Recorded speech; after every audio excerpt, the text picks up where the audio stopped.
ZA is a songwriting and vocal duo. We write Xhosa music. We are very particular about that. We met at UCT. We lived in the same res, and at the time we needed to do like a one-night cultural event for res, and so we kind of all got round up together by Ayanda, who was culture rep at the time, to put together just a repertoire and a list of music for that one night. And then we started getting a lot more bookings, and we started featuring a lot more people. Eventually it was a beautiful 6-piece band, which was then called Cliffhangers. But Ayanda and I would always kind of inevitably take leading roles when it came to arranging the music, choosing the set list, running rehearsals, and then we found that we just really enjoyed how our relationship flowed and how we wrote and arranged together, and so we stuck together. We then became Thesis ZA in 2014 officially. Yeah.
I think when it came to choosing what to sing by Mama Makeba, it was a matter of what resonates with us based on, her intentions behind the songs that she made, the stories behind each song, and then of course her political motivation. So with a song like Mbube, which comes from, very early on in her discography, which is very much about taking a song that is from the rural areas of KZN, mixing it up with, other bits of Xhosa music, which is, in her particular situation, from, the witch doctors. I mean, I actually hate that translation. Yeah. I don't know, I feel like English doesn't do that justice. But and then making those into extremely high-tech, vocal arrangements, and kind of really meshing different sensibilities into one song.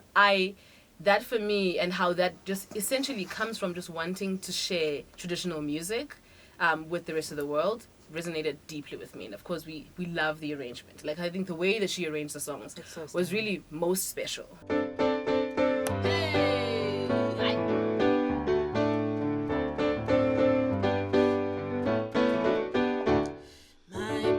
My people, open your eyes and answer the call of the drum. Frelimo, Samora Machel has come. Oh!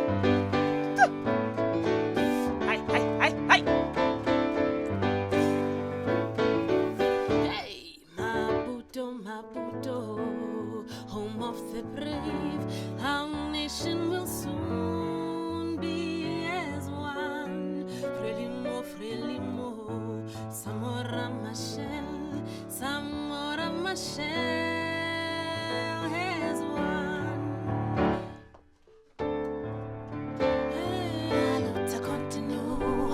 A luta continua.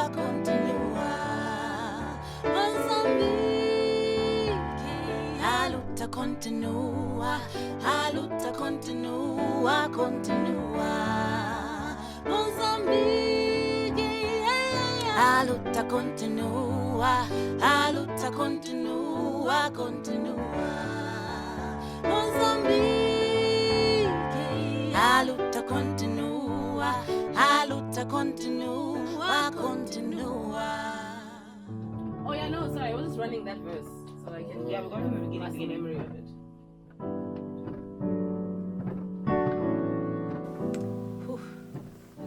Look, I think speaking for myself, and I think speaking for what I understand our journey to have been up until this point, we always knew that it would be tough to have people, not tough, but a little bit more challenging because of the language barrier, to have people really tap into and relate to what we have to say, but that those who did would understand it in a far more impactful way than, you know, our white counterparts, for example. So I think what I get from her career and what she was able to do with it, and I think I spoke about this to you the other day, is how a lot of the times when you're trying to play around with certain sounds, with certain, you know, lyrics, with various aspects of music creation, sometimes we lose the honesty. Her music was rooted in honesty.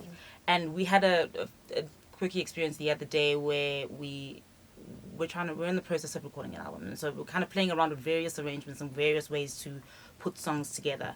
And I think what's really worked for us is being true to ourselves and being honest. And like she said, the only way that we can truly articulate ourselves is in our own language, truly display what our lives look like, how our experience, our various lived experiences differ, how they marry each other. The only way that we can truly express ourselves as human beings, as artists, is by being true to ourselves. And so I think that's a key thing that I consider when I look at even the way that European markets have accepted and embraced our music. Is that they may not understand what we're saying, they may not know, what emotion we're trying to convey sometimes, but it hits them in a way sometimes that it doesn't hit people here, which is often very interesting. And I think we take for granted a lot of the times some of our own struggles, because I think also, for the most part, media sensationalizes a lot of things, and I think some of our struggles are romanticized in mainstream media. So I think we don't really understand the depth of the things that we've gone through.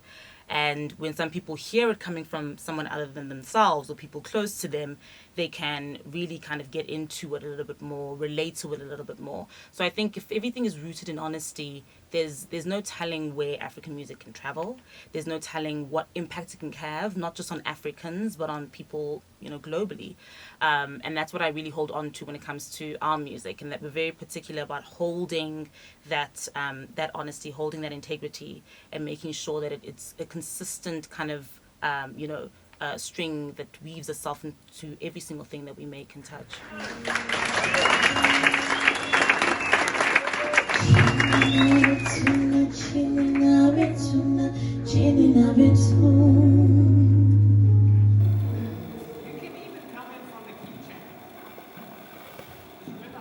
Think about the history itself of just freedom of speech in this country.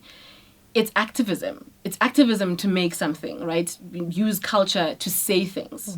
In a time where people were being shot down, not very different from recent years in our country, for saying things that need to be said, right? It was important to establish how other mediums can say things, keep people motivated, keep people on path, and on topic and on subject, and to remind, I think a lot of the music at that time reminded that generation of what their kind of like communal cause was, in a way that I think we might struggle in these times.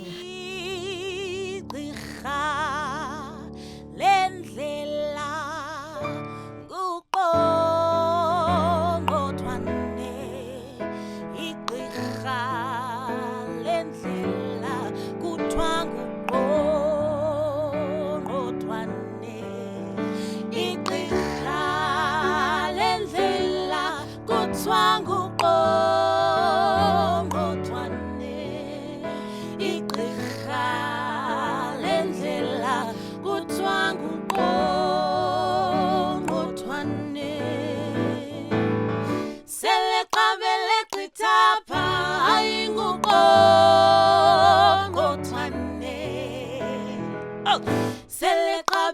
qithapha hayi nguqongqothwane sele qabele qithapha hayi nguqongqothwane sele qabele qithapha hayi nguqongqothwane iqha lendlela uqongqothwane iqha lendlela uqongqothwane iqha lendlela uqongqothwane iqha lendlela uqongqothwane sele qabele qithapha hayi nguqongqothwane sele qabele qithapha hayi nguqongqothwane sele qabele qithapha hayi nguqongqothwane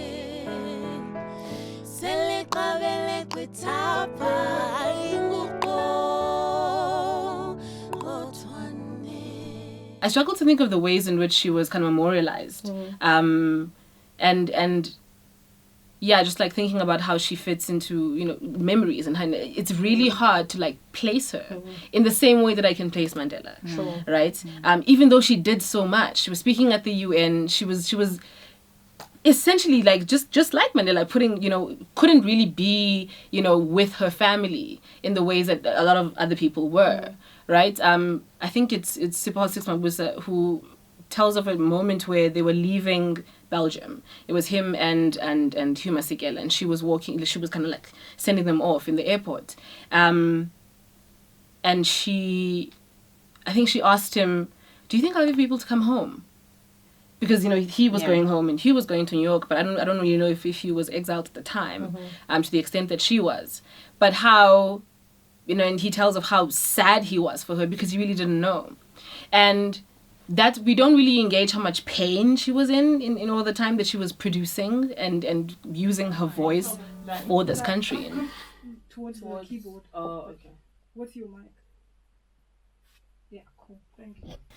We are doing what we can. We are doing as much as, I think obviously because, you know, the times were different then. There were limitations to the, you know, what her activism could look like, I'm sure, for her own safety, for her own well-being. There are certain limitations to what our activism can look like at certain points and certain times. But we're doing as much as we can now, I think, to articulate to what some of these issues are, what some of these struggles are amongst those who can, so that we can really try and spread the message as wide as possible. What I love about what we've done is that it's been so much of who we are that it hasn't felt like activism, it hasn't felt like work, and that makes me so happy because it makes me feel like I'm doing it, one, with the right person, but that I'm doing it in the right time, you know, for the right causes, and the main cause being me, my happiness, my well-being, my peace of mind. So I would tell them that you did great, you did a good job, you did a sterling job, and we're just, you know, continuing the work.